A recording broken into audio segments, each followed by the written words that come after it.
봉다리가 없어서 오늘은 마스크를 쓰고 말합니다. 어제 변호사가 되면 상당히 이점이 많다고 말씀드렸습니다.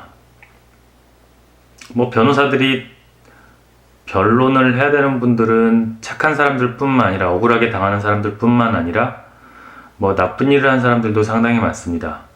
예를 들어서 인간 쓰레기 제휴네트워크 회장인 주수도 씨, 일제시대 때 한국인을 가혹하게 부려먹은 미쓰비시 중공업. 누가 변호할까요?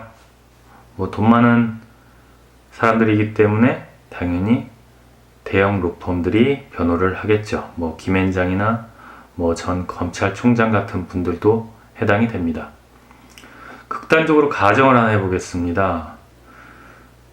부잣집에 하나뿐인 아들이 회사를 멀쩡하게 다니다가 접대 후에 접대를 받고 만취 상태에서 역주행을 하다가 차가 인도를 넘어서 보행 중인 사람을 쳤다고 하면 어떻게 하겠습니까? 윤창호법 시대니까 회사에서도 잘릴 거고 빼박으로 구속되지 않을까 생각합니다. 하지만 부자 아버지가 내버려둘 수 있을까요?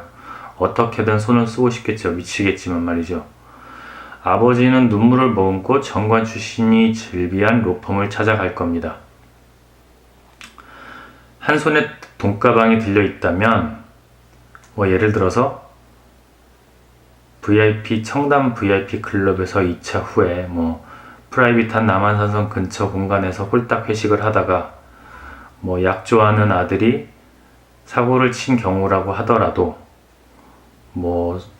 그런 증거들을 잘 꾸며내서 정관이 출동이 되면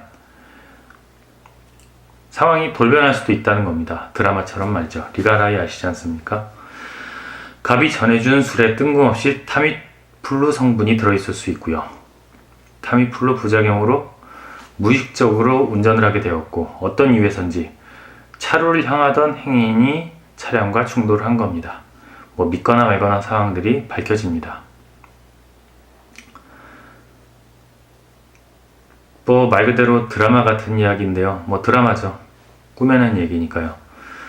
이런 것들을 하려면 기본적으로 뛰어난 변호사를 만나야 되고 그 뛰어난 변호사들이 많은 곳이 바로 김앤장 같은 법률사무소들입니다. 물론 김앤장은 비싸기 때문에 가성비는 형편없다고 합니다. 하지만 김앤장의 시작은 처음부터가 고객 감동이 목표였던 것 같습니다. 73년도 1월 달에 31살밖에 안 된 서울대 법대 출신 동갑내기인 김영무와 장수길 변호사가 의기투합해서 만든 로펌이죠. 김영무 대표 변호사님은 판검사 생활을 충분히 한 후에 변호사로 개업하는 것이 대세였던 시대, 사법고시 2회를 합격한 후에 리얼하게 실력으로 미국 하버드대 유학을 다녀온 엘리트 중의 엘리트 변호사였습니다. 장수길 변호사는 서울대 3학년 때 고등고시 사법과에 합격해서 당시에 최연소로 합격을 해서 엘리트 생활을 했던 판사였습니다. 판결을 내리다가 소신에 따라서 정부에 반기를 든 서울대 후보들을 풀어주었는데 결국 승진이 좌절이 되었고 실의에 빠져 있었습니다. 이때 김영무 같은 나이고 하니까 김영무 변호사가 장수길 판사를 설득해서 로펌을 만든 게 김앤장이고 고객 우선주의를 통해서 고객의 신뢰를 얻으면서 급성장해왔습니다. 급성장한 전략은 이렇습니다. 설립 초기부터 우수한 인력, 인재분들의 영입에 사활을 걸었습니다. 그래서 오늘날 아시아 최고의 회사로 남을 수 있었습니다. 김앤장을 기업으로 따지면 삼성전자 같은 곳인데요.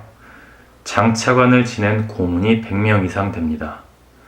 김앤장의 힘은 실질적으로 변호사들이 아니라 주로 물론 변호사들이긴 하지만 이분들에게 나옵니다. 이렇게 중요한 고문 같은 분들을 영입할 땐 김박사님이라고 부르는, 정확하게 말하면 김앤장의 김영무 대표 변호사를 내부에선 이렇게 부른답니다. 이분이 직접 이분들을 만나고 실제로 구두로 계약을 많이 한다고 합니다. 그리고 이분들은 힘을 많이 쓰겠죠. 김앤장이 일부 변호사와는 지분유리 등이 담긴 공동사무소 운용에 관한 기본 약정서를 체결한다는 게 2013년 박한철 헌법재판소장 청문회 때 알려졌죠. 당시 이들은 김앤장 약정서 제출을 요구했지만 의원들이 요구를 했지만 김앤장은 영업비밀을 이유로 거부했습니다. 시중에는 장관급은 6억, 차관급은 4억대란 말이 있지만 사람마다 다를 겁니다. 장관이라도 힘을 쓸 수 있는 사람들을 데리고 오겠지요. 예를 들어서 기업에 직접적으로 힘을 쓸 수 있는 공정거래위원장이나 금감원장, 국세청장 등을 지냈다면 당연히 5억 이상이 될 겁니다. 예를 들어서 100억대 수임 사건에 강력한 힘을 쓸 수 있다면 돈이 문제가 되진 않겠죠. 이렇게 오신 분들은 특이하게 업무를 합니다. 사무실에 앉아서 전화 한 통화하고 고객을 만나서 식사 한번 하고 또 동료들도 한 번씩 만나러 다니는 게 일이겠죠. 그리고 소장, 답변서 이런 것들을 반소장 제출할 때 도장 한번 찍어주는 거죠. 이런 분들은 보통 큰 조직의 장으로서 퇴직하신 고문들이 실무 서류 작업을 하지 않을 거라는 건 충분히 예상할 수 있지 않습니까? 물론 이분들이 로펌에 계시다가 또 입각하게 되면 그것만큼 또 영광이 어디 있겠습니까? 그러다 보니까 국회가 이분들이 행정부나 여러 기관으로 가실 때 관련 자료를 요구하다 보니까 김앤장이 자연스럽게 청문회에 관여를 할 수밖에 없다는 말도 있습니다. 실제로 2009년 윤중현 기획재정부 장관 인사청문회에서 의원들이 윤 장관에게 김앤장에서 1년간 6억을 받고 금감원장 재직 시절 연구 용역 5건을 김앤장에게 맡긴 걸 물고 늘어졌었습니다. 그랬다는 거죠. 김앤장 출신이 고위직에 많이 있으니까 여러 정보를 알 가능성이 큰 것은 당연한 사실입니다. 박근혜 정부에서만 박한철 헌재소장, 윤병세 외교부 장관, 조윤선 정무수석, 곽병훈 청와대 법무비서관, 권오창, 김학준 전 청와대 비서관을 배출했고요. 전 청와대에서도 한덕수, 한승수 전 국무총리부터 해서 서동원 전 공정위 부위원장 등이 있습니다.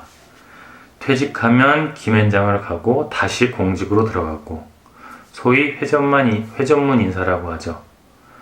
힘이 있는 현재 시대의 거장들과 실무에 능한 성실한 젊은 변호사들이 현 시대에 살고 있는 부자들을 보호하고 변호하게 됩니다. 부자 고객 우선주의, 김앤장의 힘이고 돈의 힘이 아닐까 생각합니다. 여기까지 말하겠습니다. 길면 재미없잖아요.